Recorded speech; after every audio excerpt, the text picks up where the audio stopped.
Hello, everyone.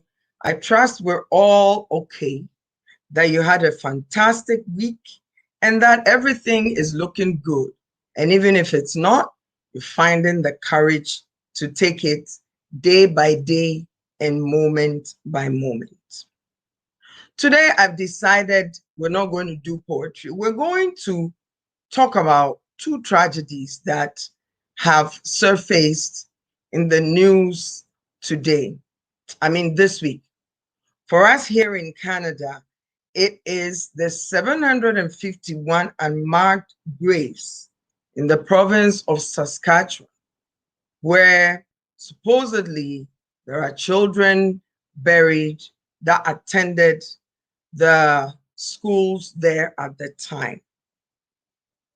My heart breaks, my heart hurts for the families who never saw their children back home, for those who may have lived through but survived, because its effect will be with them for the rest of their lives. But then when I hear such stories, the question that comes to mind is, what were those people thinking when they were doing that at the time? What happened to humanity at the time? What happened that they would hurt children and not even think that they're hurting God's children and children whose souls belong to God, who also deserve to be right here with their families? As a mother, I can't even begin to imagine the pain mothers endured during that time. All I can say is, good Lord, remind us when we're causing people pain. Remind us when we're hurting others, maybe due to our own pain, maybe it's systems that have been put in place. But when you think about the fact that it is systems that were put in place to do such things, it is quite scary. So what can I say? Always, like I say, I want us to take something away from this show to live our lives with. Let us be accountable to ourselves. When we're hurting people, let us be accountable to those people and then to ourselves. If it's because we're hurting, how about we seek the help that we need so we don't go out and hurt somebody else? That's all I can say as we continue to pray for the families who now have to relive this horror in the province of Saskatchewan, Canada. And then just 2 days ago, there's a condo collapse in Miami-Dade County where they call Surfside. I'm sure the beauty attracted many people to live in the building. And after all, it's been around for 40 years. But as people are traveling from near and far to come and find their family members, my question is for those of us who have family members near us, what are we doing with them? Are we reaching out? Are we calling to say, how are you doing? Are we calling to say, I'm sorry? Are we calling to say, how can I help? To the families that are near us. During these times, these are reflection times where we can question ourselves and do what is right. So, if you know that things are not going well with you and yours, I pray that you will find the courage to correct things and put things on the right path. Once again, welcome to the Anna Edu Show, the show that aims to honor you, inspire you, and help you to live your best life. I'm honored today to have my guest, Miss Janet, as I call her, a very strong lady, a woman who has decided that no matter what is happening, she will live life to the fullest. She's the founder of Safe Haven Cancer Center. And so, ladies and gentlemen, help me welcome Miss Janet Brakohiapa. Hi, Miss Janet. Hey, How are nice you? to see you, Miss Anna. Nice to see you too. How's everything? Oh, I'm great. Thank you so much. Thank you. Thank you too. Thank you too. Thank you for having me on your show. Thank you for being a friend. Thank you for being an inspiring person. Thank you for being somebody who speaks truth into our lives. So today, I hope that we can bring that clarity. We can bring your fierceness. We can bring your, what do they say? No taking prisoners attitude to this interview. Yeah. So usually I try not to um talk about the person that is coming on. I want the person to give us their best. Tell us about you, tell us about what makes you tick, and tell us what keeps you going in spite of the challenges that come our way every day. Yes. So, like you said when you introduced me, I am the founder of a cancer support organization. And it happened quite, let me say, organically. Because I've had run-ins with cancer, which changed my life. Mhm, So I immigrated to Canada in 1998. And come to think of it, the first year that I came here was the first time I had, an experience with cancer. mhm, My aunt, my mother's sister, was, in the end stage of cancer when I came to Canada. So for the first month or two, I remember I didn't know Canada very well, but I had to travel from Toronto to Hamilton quite frequently to go and watch my nephew who had just been born so that his mother could take care of her mother who had cancer. So that was my first bout with cancer. That mhm, was in 1998. Fast forward to 2007, uh, uh, my husband, who had been, seemingly okay, suddenly experienced stomach pains and within a short period of time he became very ill. mhm, Could not ingest anything, could not keep anything down. We made frequent trips to the hospital. He was not being diagnosed, he was being given antacids. And this was someone whose stomach at that point looked like someone who was 6 months pregnant. It was so taut and he couldn't keep anything down. mhm, Yet, has a brother in the States who is a doctor of internal medicine. So he asked us to speak to him. We spoke to him and he mhm, said it could be one of two things. And one of the things was colon cancer. mhm, So the next time we went to the hospital to give him antacids or whatever it was, uh, we said no, test for colon cancer. At that point, he was so bad that he could not keep anything down. So they mhm, said, well, they cannot do it except he has that test. And find another way. I mean, we are in the West, you're a hospital, find another way. Anyway, we pushed. And so then he got a colonoscopy, he got something done to show that, his intestines were blocked, completely blocked. And, mhm, he had tumor spread everywhere. And so it was stage 4 colon cancer. It was already like, it had spread to so many places. mhm, So he had surgery done. And I remember when the doctor came out, it wasn't very good news. She said they managed to get a lot of it, but they couldn't get all of it. So then we started the journey of cancer treatment, went to see an oncologist.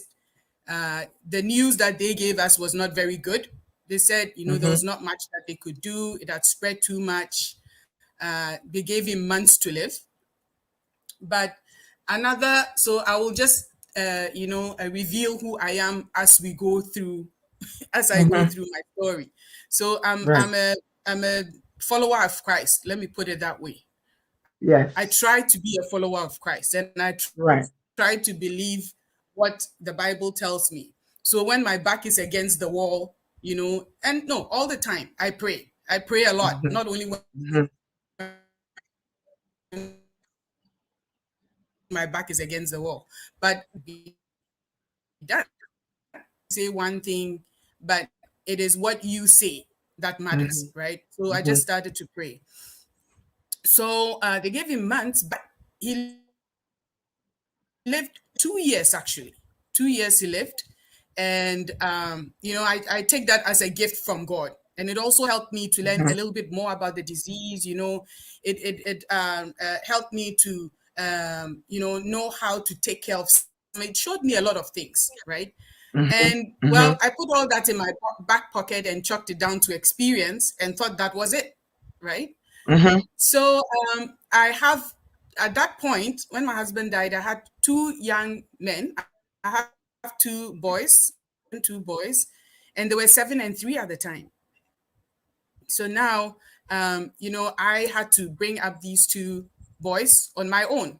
It was scary because you come here, you're married, you have your children, you have your partner supporting you, and then all of a sudden he's taken away from you, right? Before we You go, visit. Mhm, before we go to the chapter of, because your mhm, story is layers, right? mhm, I mhm, want people who are watching and listening to understand each layer, right?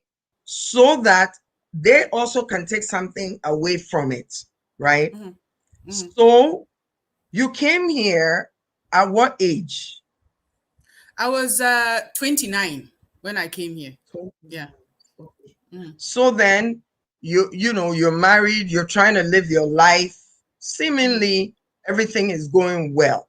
Yes. Then all of a sudden, your husband is having stomach aches Mhm, and you couldn't figure out. Usually when we all have stomach aches, we drink Pepto Bismol, we drink mhm. a little here, we drink. I'm sure you did all that before Yes. you started going to the hospital. And even Mhm, at the hospital, here's my dilemma. They were giving him antacids. mhm. Were they not running tests? Like, what was the story? Well, so they were supposed to do a colonoscopy, but it Right. was like I think about a month and a half away, Mm-hmm. right, Okay. from when he was experiencing these intense Pain. pains, right?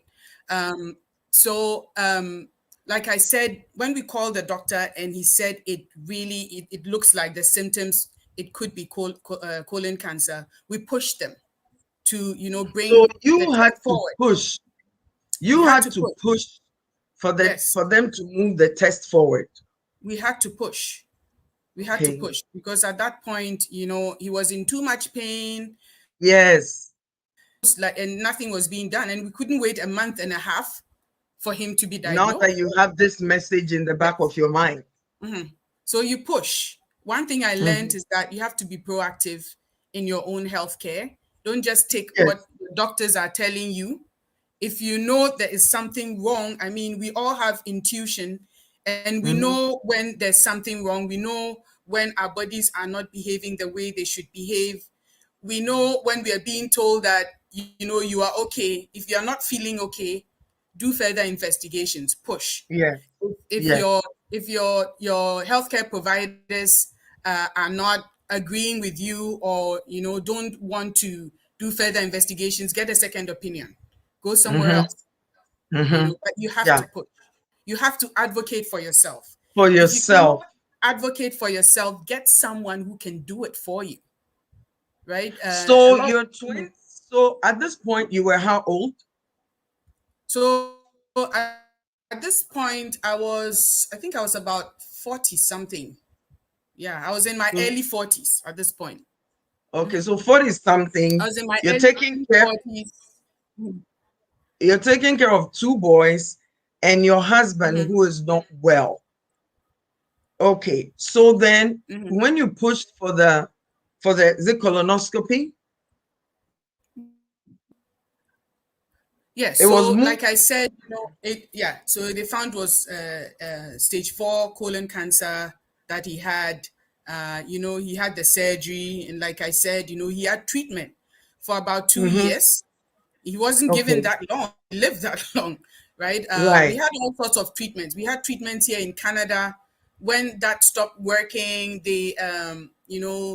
fortunately, there was a treatment in the United States, which had Okay. not been approved here in Canada. So we could not get it under OHIP here. But, Mm.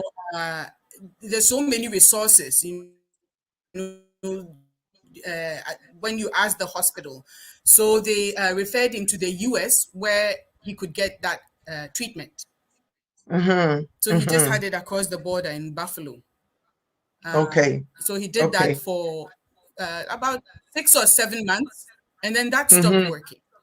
So, I mean, we Mm. tried everything, but in the end, God saw it fit to take him, right? Okay. So then he Okay. died in 2009, and it was left to me to now raise these two young children. I Mm-hmm. am I'm a lawyer. I work for a legal clinic. My work is quite demanding because we work with low income people, and there are a lot of incidental issues that people who have low income have, right? Right. Just because of poverty, right? Mm-hmm. There's a lot of health issues, Mm-hmm. a lot of mental health.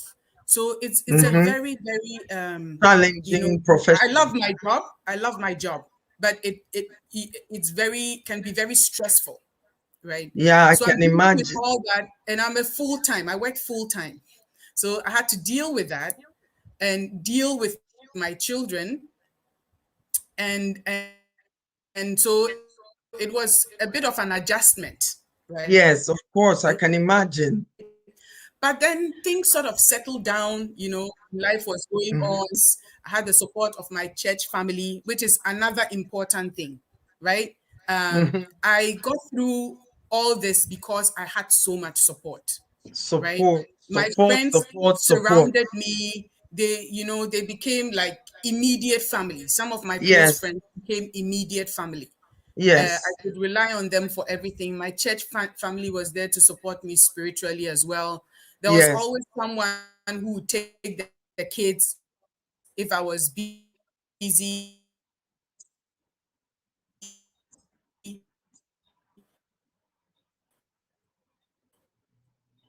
so I never felt completely alone. So in Right. in Thanks. in Thank God. a challenge like that, when you like I'm saying, I was going around 2011. I started feeling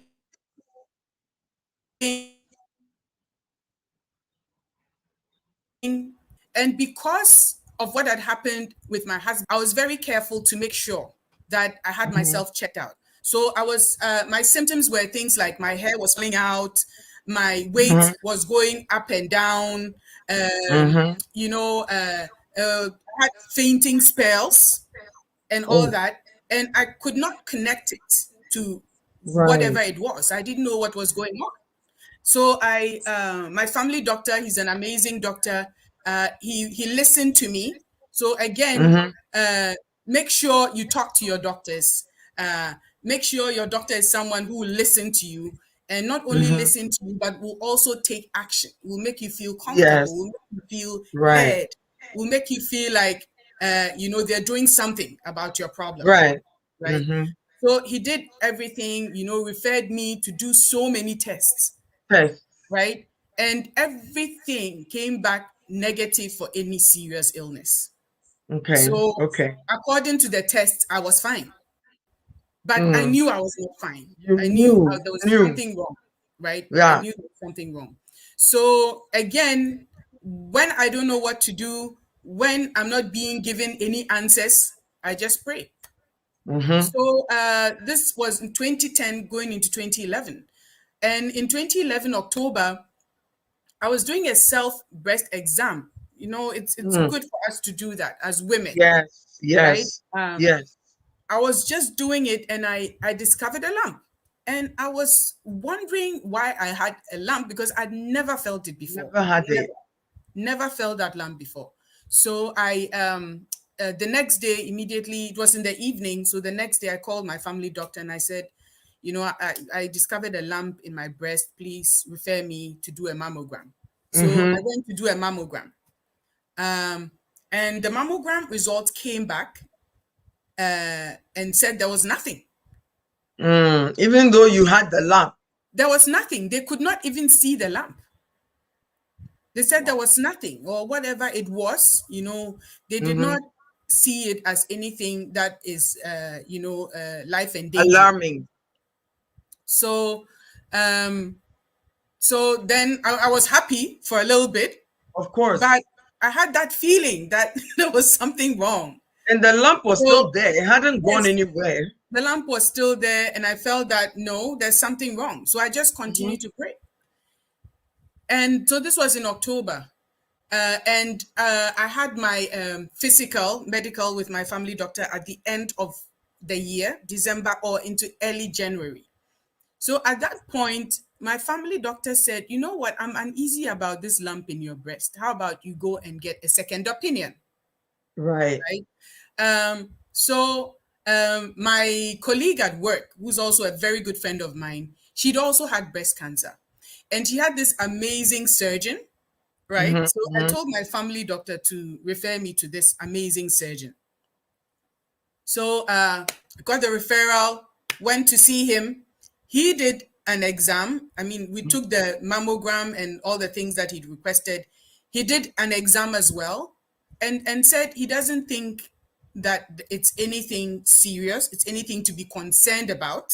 Wow. And he said to me, he does not recommend surgery because it may give scarring tissue, may make my breast lumpier, right? So he said it's nothing to be concerned about.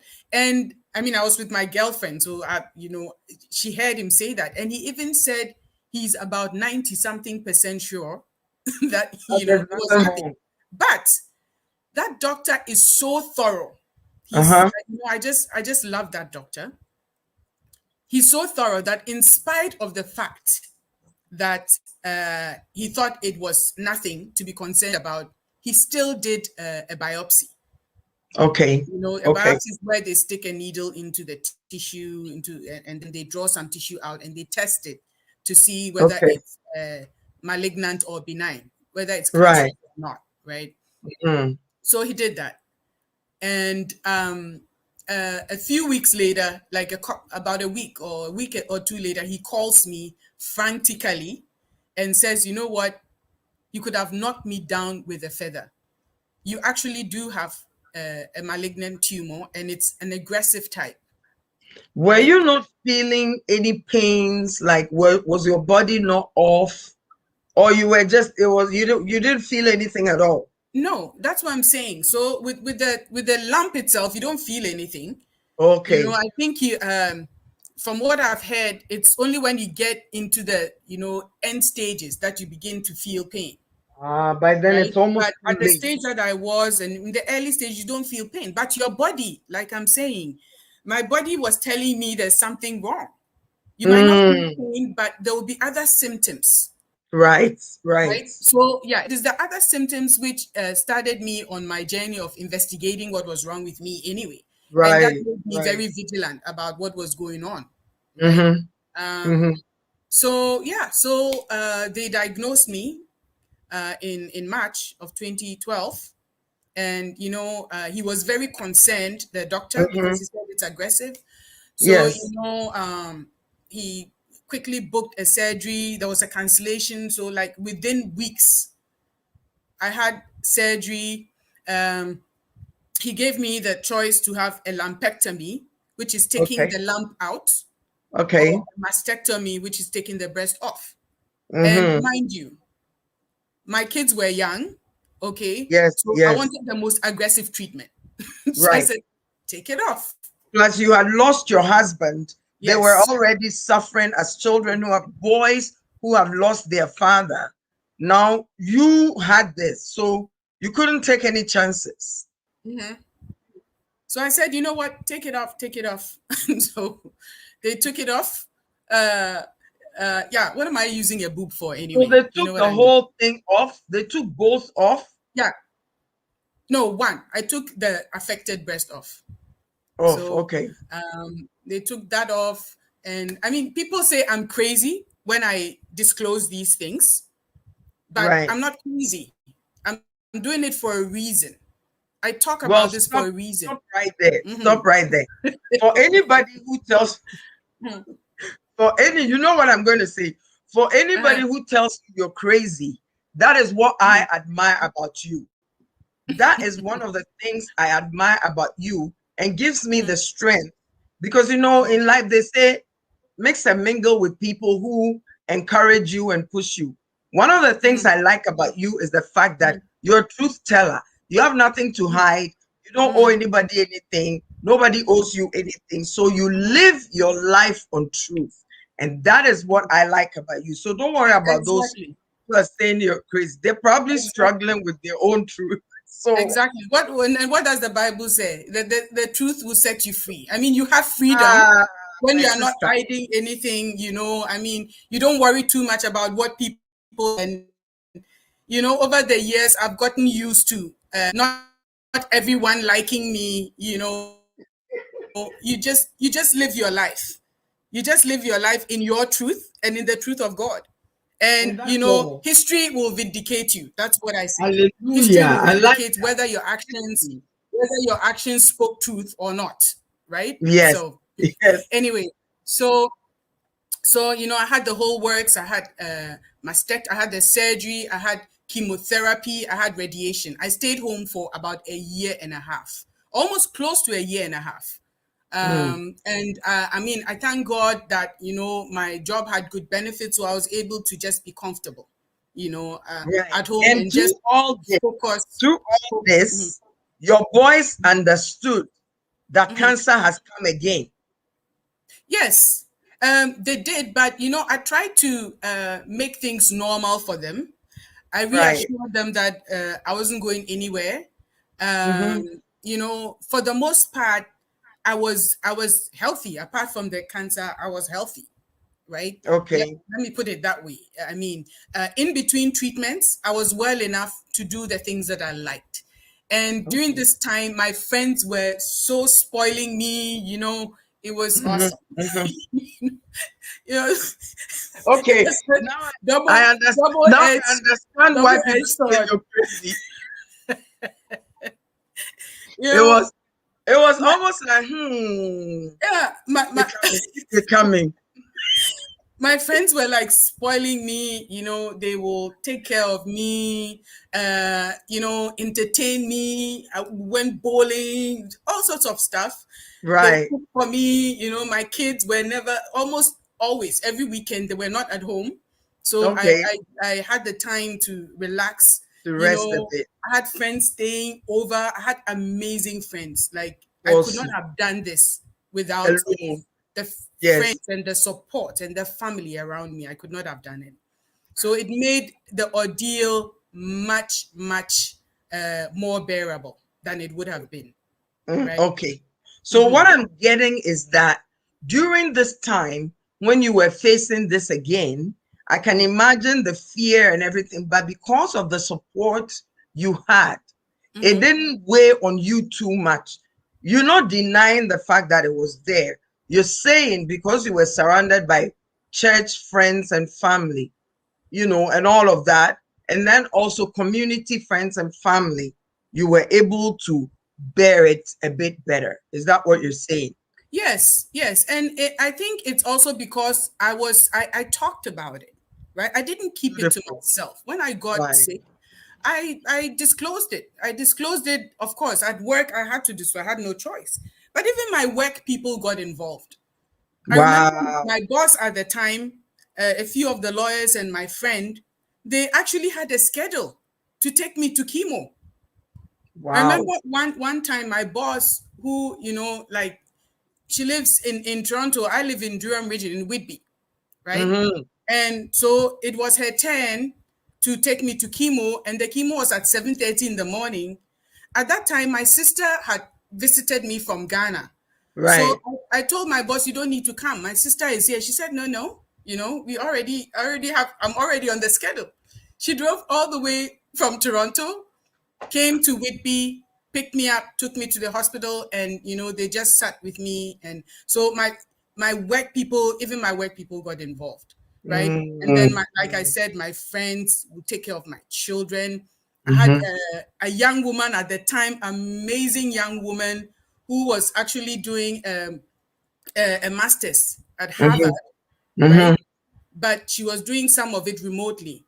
So at weekends, when I have the treatment and I'm really bad, she'll Yes. come and stay there. She'll come and stay at my house, right? And take care of me and drive me to church if I want to go to church. Like, she'll be my personal chauffeur all the time. She was doing her master's and working. So And taking support, care of you. Support, community support, support. support. But I Support, I support, told support. people, people knew about it, and that's a problem. I will come to that, but that is one of the reasons why I do what I do now, right? Yes, yes, yes. Because people don't talk about it, and And so I'm glad you're talking about this. I talk about it. I talk about it. I talk about it. You know me. Like, I will talk about what I'm going through without even looking. I'll be like, right, yeah, this is what is happening to me. I need help. I will wail if I have to, and all of that. yeah, Sometimes people are like, why do you talk about all the things? I remember when I was growing up, my mom used to say, and it's something we say in Ghana, one tongue will yarea, that's that right. means if you don't sell your sickness, you're not going to get the medicine for it. So I just want to, the reason I want to pause on that for a moment is that too many of us are walking around tucking our issues in the back, not wanting people to know that this is what is going on with us and this and that, only to suffer in silence. And so I want people to understand that you're saying you got the support that you needed because you spoke about it. Is that right? That is absolutely right. Because if I hadn't, who would have known Who would that have something known? was going on with me? Who would People have are known? busy living their lives. Yes. And there's help out there. There's help out. Mhm. The help that I got from those who were close to me. Um, I also had a support group that I attended here in Durham region. Okay, so the support group is just a group of survivors, people who've been diagnosed with the disease and who are going through treatments and all that, who come together to share their experiences. They give each other emotional support.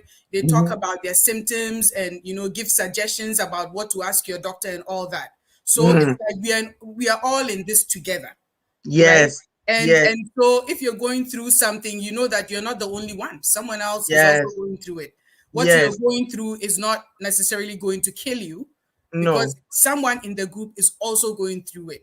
So if you Mm. feel a twinge here, it doesn't mean that, it is going It's to kill you, over. because Yes. someone else, and we had survivors who had been survivors for 30 years.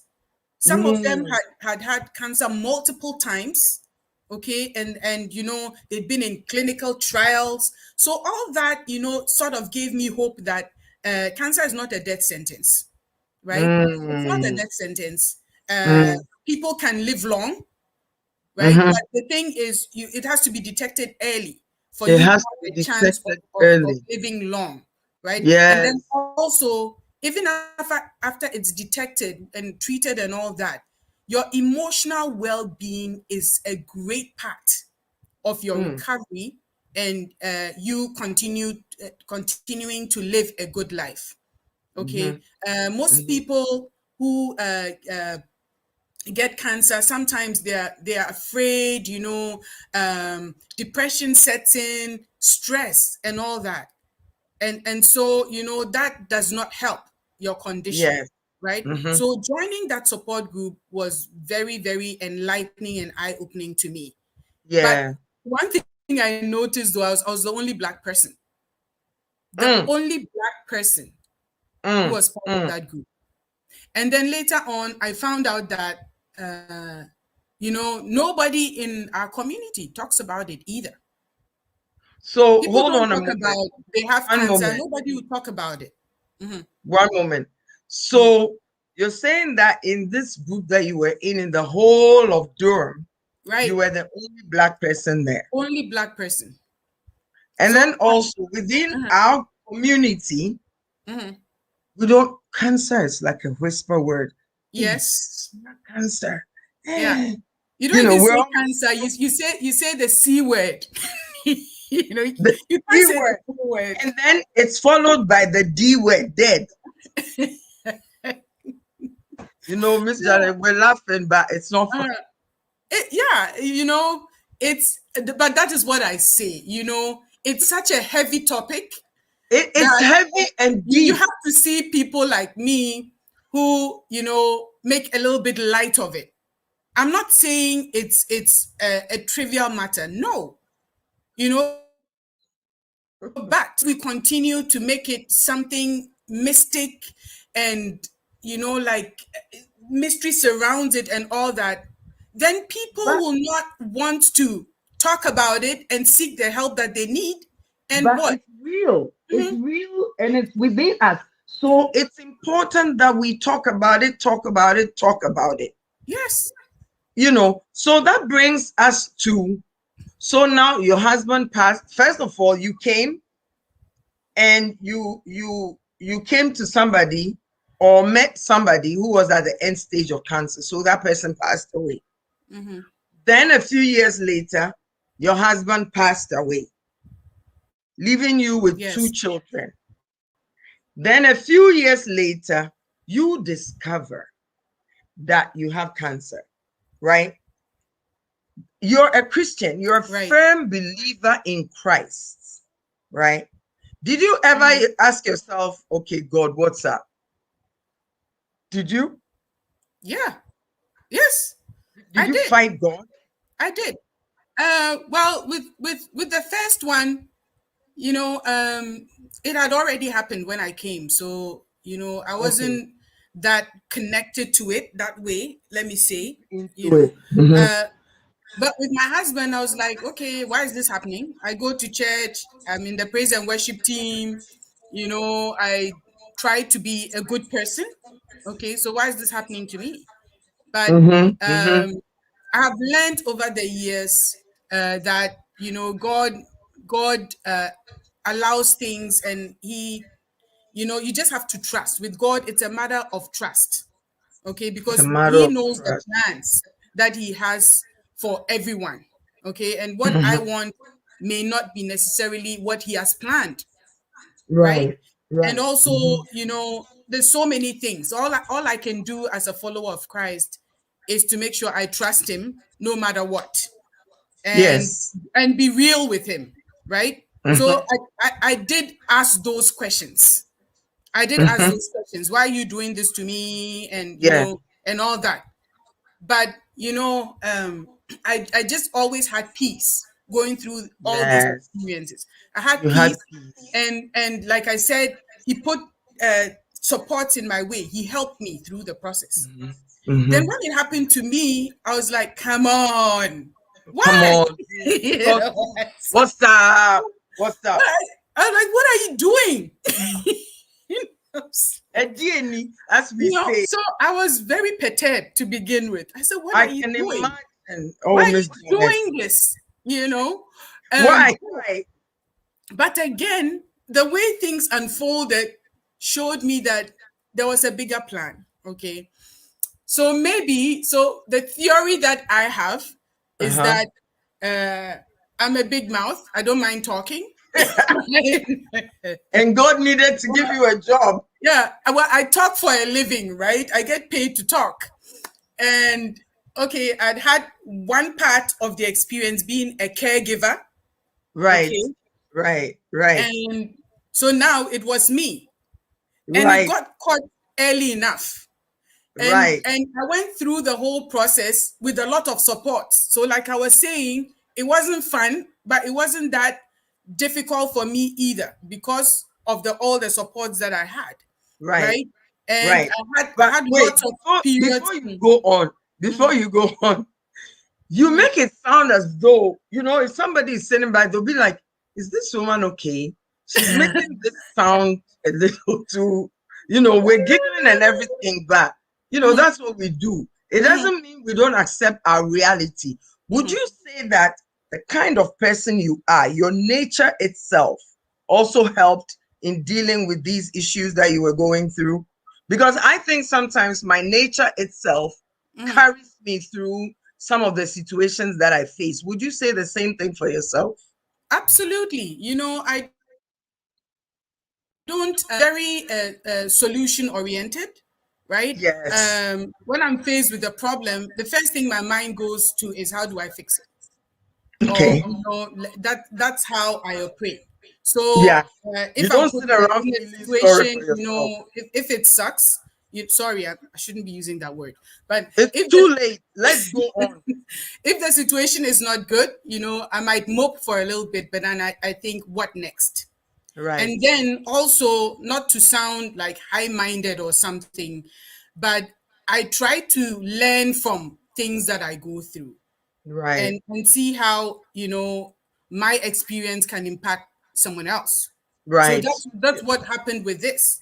And Okay. so in the end, what I learned from what I thought happened is that, okay, this is a problem in our community, in our Black communities. And I saw Mm-hmm. that in my Ghanaian community. I had conversations, and I had a lot of experiences with people relating to me in a certain way, which Mm-hmm. was different from how they were relating to me before I had cancer. Before. Right? Right. Right. Yeah, people. I remember one time someone said, "Oh, the woman who has cancer." Hi. Why? I'm not. I have a name. I'm not the woman who has cancer. I have a name. I'm other things. Why define me by what I have? By what you By have. a disease that I have? Do you say to someone, "Oh, that's the person who has a cold"? Do you define someone by a cold that they have? No. Cancer is a disease, Yeah. right? So it's a serious disease, but it's a Mm-hmm. disease nonetheless. And Mm-hmm. and there's a solution to it, especially more so now.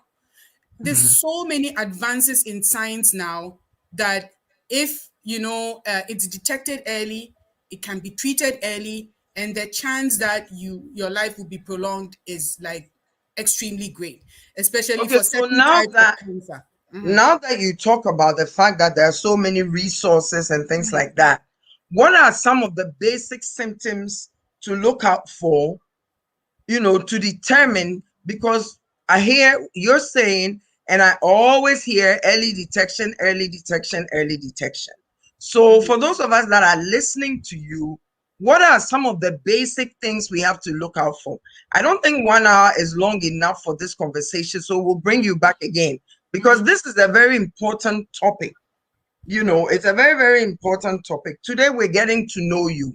Next time, we're going to get into the actual processes and the symptoms and this and that. So, give us some of the basic symptoms that we should look out for so that it's detected early and we're able to do something about it. Okay, for breast cancer, right?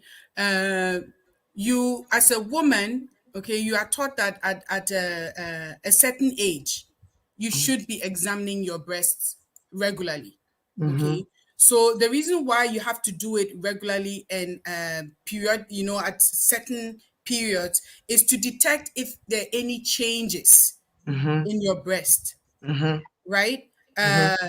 You know, the things like lumps. From in my case, it was a lump.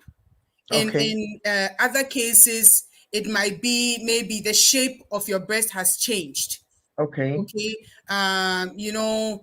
some people it may be your breast might be secreting, different things, Mm-hmm. but it is important that you check your breast regularly. Here Okay. in Canada, they have, breast clinics. You can go and do that. It used to be that, they would say, do these, like go do a mammogram when you're 50, or if you have a history of Mm-hmm. cancer, breast cancer in your family, Family. then it could be earlier. But Right. now, young, especially in Africa, and in Ghana specifically, younger people are presenting with breast cancer. So, Mm. it's been recommended that you do it even earlier, right? Okay. Late 20s into early 30s. Mm-hmm. Because people in their early 30s, late 20s have been diagnosed and have died from cancer, Mm. right? Mm. So you do it earlier. Just be very aware of Mm-hmm. your breast, or in generally be aware of your body. Be aware of any changes in your Mm-hmm. body and don't become used to it. Right, Or right. sometimes Don't just sit when there and be like, Mhm, oh, my breath, okay, it's mhm. different. Okay, and then go back. Pay attention. Pay attention, go check it out. If it's nothing, it's nothing. But Mm-hmm. it could be, you Mm-hmm. know. Mm-hmm. So that's number one. For cancer, there's no real cause for cancer. There are a lot of different factors that could Right. put you at risk for it. Okay. Mm-hmm. Your age, the older you get, if you are genetically or somewhat predisposed to getting older, might sort of trigger it. Mm-hmm. Okay. Your diet, right? Your Mm. lifestyle, Mm. all these things. And one important thing is, if I talk about diet, I remember when I was going through my stuff and I was trying to find out the best things to eat. My oncologist said, I was confused because there's so much on the internet. The internet. Yeah, yeah, My yeah. oncologist said, you know what? Just cut out sugar. Don't eat sugar at all, because the food that we eat, a lot of it can break down into sugar. So you have enough. You Sugars don't need to already. add any, so cut out Yeah, sugar stuff and also cut down on your fat. Those are the two things she told me. sugar and And fat. then, yeah.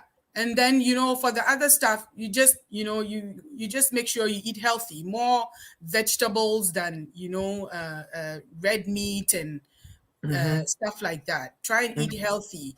Try not to fry your food. Grill your what? Grill your food, steam it. More veggies, colorful fruits, and stuff like that. Right. Mm-hmm. So talk to a dietitian. Talk to your nutritionist. Talk to people. So Um, all those things we basically take for granted. mhm, All those mhm. things we basically take for granted. Like when they say, eat your fruits and vegetables, sometimes we laugh. Or when they say, cut out meat, sometimes we laugh. When they say, I think the most difficult one is cutting out the sugar. Yeah. Well, you know Because, what? I thought it was going to be difficult, but it wasn't that difficult because in my case, I already had the cancer. So it was like, okay, uh, anytime I eat something, I'm like, what is it going to do in my body? yes, so every It's time like, you see sugar, you're like, oh no, not you. yeah. I was like, what is this thing going to do there? And it sort of Mhm. deterred me from Okay. putting stuff which I knew were not good for me Yes. into my body. But Yes. that's one way of doing it. Just think about what you're putting into your body.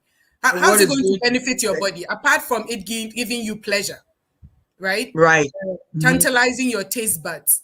How's it Hmm. going to, Help you. nourish your body? How's it going to nourish your body, right? So Okay. that's one way of So doing it. So before we go away, before we move to the next step, we've talked about, it says there are many breast clinics that you can just go to and have things checked for you. Your diet could contribute to it. Lifestyle could contribute to it. Sugars and fats. Eat more vegetables and fruits, the colorful ones, which we hear every day, but we don't pay attention to. So hopefully, from what we're doing today, myself and everybody else out there who is listening will take that into consideration, because we're talking to somebody who has gone through and has lived this lifestyle. So we should pay attention to what she's saying. But before anything else, please tell us about Safe Haven Cancer Support and what led you to it. I mean, I kind of have an idea, but one thing I admire about people who go through adversity is when they take that adversity and make something good out of it. I've always admired that. And that's another thing I admire about you. So tell us about Safe Haven, please. So the safe haven organizations, they're incorporated in Canada and in Ghana as well. I incorporated it in Ghana in 2013 and in Canada in 2015. So what we do is, what I was describing with the support group I attended here, right? Mm-hmm. So we try and encourage cancer survivors, cancer patients, and their families. We give them emotional support, spiritual support, and Mm-hmm. most importantly, education, right? Mm-hmm. Because ignorance fuels detriment, disadvantage, and in extreme cases, death, right? Mm-hmm. It's just Mm-hmm. ignorance. What does the Bible even say? My people perish for lack of For ignorance, lack of for, knowledge. for lack of Yes. knowledge, right? So Mm-hmm. it's very important to us that people sort of get informed about Yes. cancer, about breast cancer, Mm-hmm. and so that they'll be able to know the signs, okay, Mm-hmm. and know that there is help out there. Okay. Okay, there's help. If they detect it early, they can prolong their lives. So we do Okay. a lot of that. I do it by going around sharing my testimony and talking to people. We also have doctors who are part of our board and who are affiliated with us, who Mm-hmm. give the science, the scientific education. I just share my story, right? Yes. I Yes. give the personal, the lived experience, and the Mm-hmm. doctors give us the science behind it. And Yes. we also raise funds Mm-hmm. to provide limited resources. We provide prosthesis, Mm-hmm. breast prosthesis, and mastectomy bras. These two Mm-hmm. things are quite expensive, right? Even Yes. for Yes. for us here who live in the West, it's expensive. Like Mm-hmm. my breast prosthesis, I don't need one now because I had reconstructive surgery. Okay. So, but when I used to use it, the average cost was like $400, and I'm not very big, right? So, What does reconstructive surgery mean? so I had, I had my breast Mm-hmm. rebuilt, Okay. right? So after the mastectomy, years after, so Okay. I did surgery where they took part of my skin from part of Okay. my body where I had more than enough in abundance, where I didn't need it. And, you know, I talk about science, right? Right. I talk about science. So they took some excess thing from somewhere and made me a boob, and now I ended up looking really good. I think we Uh, should do a I think we should do a concert. We should do a concert for people who are going through cancer just so they can laugh. Christiana, yeah. can you imagine when we put all these stories together and we Mhm. make a concert out of it? It'll Yeah. give us all something because we're miserable. Yeah. So I had a tummy tuck, and I got boobs. What more do you want? Like, and here in Canada, the thing is, we have the resources. If you've had cancer, it doesn't matter how long you had cancer, Mhm. because I had the reconstruction like 8 years after I had the mastectomy. Right. Right. So then, 2 years ago, I just did the mastectomy on the other breast as well, just to reduce the risk of reoccurrence. And then I Right. had reconstruction for both breasts, right? Wow. And a tummy tuck because they took the fat from my abdomen, and as we are growing, it becomes big. So it was the Mister, best thing. you should speak on TEDx. Have you Okay, so yeah, so that's another thing that we do. So we especially for people who cannot afford it. So, Yes. and then last year something really nice happened to us. I mean, I know God is sort of directing everything because things just happen organically. Right. Where this whole organization is concerned, we had the privilege of opening a physical space in Ghana. Wow. So now we employ a nurse part time, who Mm-hmm. goes there, so people can just walk into the center and Mm-hmm. they're given information, encouragement, all the things that I talked about, and they can go there. Wow. But one Wow. thing I just want to say quickly before we leave is that I could not have done any of this Mm-hmm. without the people who support me. In Mm-hmm. Ghana, my team in Ghana is amazing, and I just want to give them a shout out. We thank God. Our directors, Mrs. Eunice Nyako, Dr. Edmond Brakohiapa, Miss Domtier Sapong, Auntie Betty, Mrs. Victoria Atre, Mrs. Rukmini Kumi, Mrs. Isis. I have such an incredible team. I hope I didn't leave anyone out. And we have patrons who support us. Mm-hmm. They all make it happen. Beautiful. And they're all so altruistic. They don't want anything in return. They're just doing it. Every money that we raise goes towards the running of the center. Nobody's paid except the nurse. Right. All Right. the volunteers, everyone. It shows me that Just there's hope. wants to do it from their heart. There is hope for us as a nation. There are people, selfless people out there, who will do things just because it is the right thing to do. But you know what I like? You know what I like?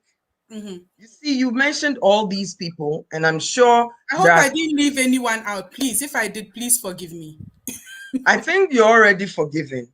But what I'm saying is that, and please, please, please, for all of us listening to this show and within this Ghanaian community, Miss Janet is being able to support others because she spoke about what she was going through. She's inspiring those who want to give but don't know where to go with their giving to come through her so that those who need the help can be supported.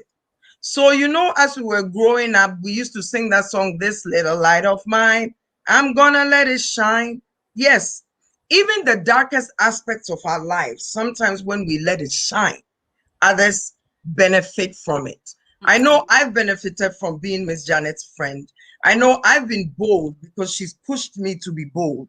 I know that she saw something in me, and as a friend, continues to encourage me and calls on me. I see something in her, and I always tell her that it's going places. And when I talk about it's going places, it's not about her or about me. It is about God's work that needs to go further, but he needs people on earth to take the baton and to run with it. And so, Miss Janet, we want to say thank you for coming on the Anna Edu Show. I know that you'll be back because there's more you can teach us to learn so that we can also take care of ourselves and maybe our loved ones. Ladies and gentlemen, Miss Janet, where can people get in touch with you?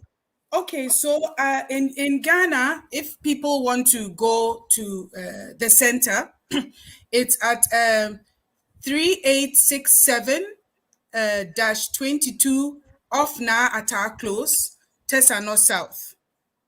That's where they are at in Ghana, in Accra. And you can access also our services by going to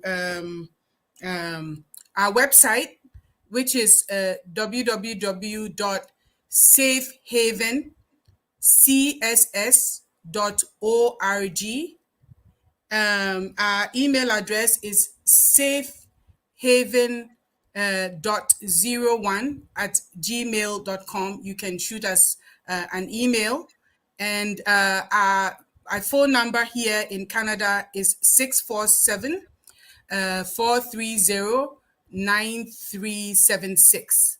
And in Ghana, the phone number is 030 298 4567. So, ladies and gentlemen, I put that on, all of that on there. Ms. Janet, once again, thank you for blessing us this afternoon. Thank you for lightening the load a bit for yourself as well as all of us. And ladies and gentlemen, if you're seeing us laughing, It's not because we're taking this for granted. It's because we know what we know, but we understand that we can make it lighter for everybody. So stay blessed, Miss Janet. From my heart to yours, love, be encouraged, be inspired, and everybody have a fantastic weekend. Thank you so much, Miss